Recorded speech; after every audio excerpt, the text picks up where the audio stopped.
There's usually a lot more water running through here, but it's been pretty dry. I'd like to show another type of culvert set, a real effective set for coon and mink.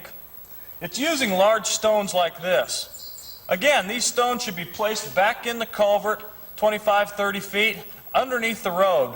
We're out here near the edge of the culvert so you can see it. We get back in there, it's pretty dark. That's one reason why we keep our catches back underneath the road.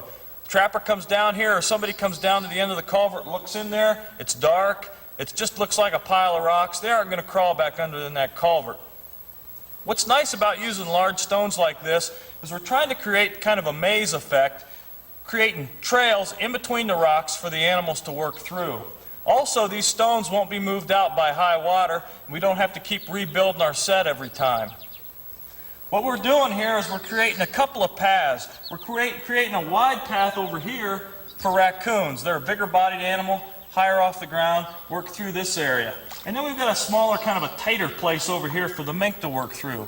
We're just going to blind set it. We're going to put a 1.5 over here and a 1.5 over here. And as the water level would change in the culvert, we can reposition our traps accordingly. If the water was almost covering these stones, we'd want to be maybe moving this stone down a little bit and then putting sod up on the top. Or even behind me here, sod up here and getting our trap bedded in that sod. You're going to find them coon and mink sticking close to the side walls of that culvert when they work through in high water situations. We may even think about using conibears back under the road.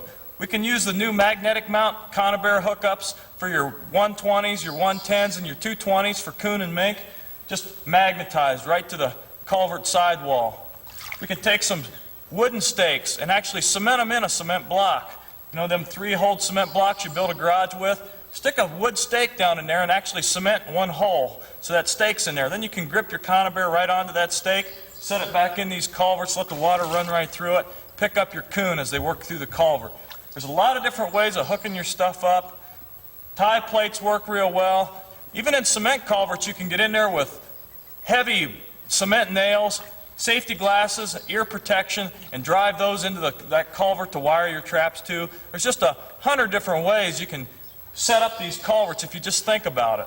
Occasionally you'll come across a few culverts you won't be able to set up inside, and then you'll have to look for areas outside the culvert to set, and if they don't look like good areas or safe areas as far as catch goes, maybe you'll have to pass them up.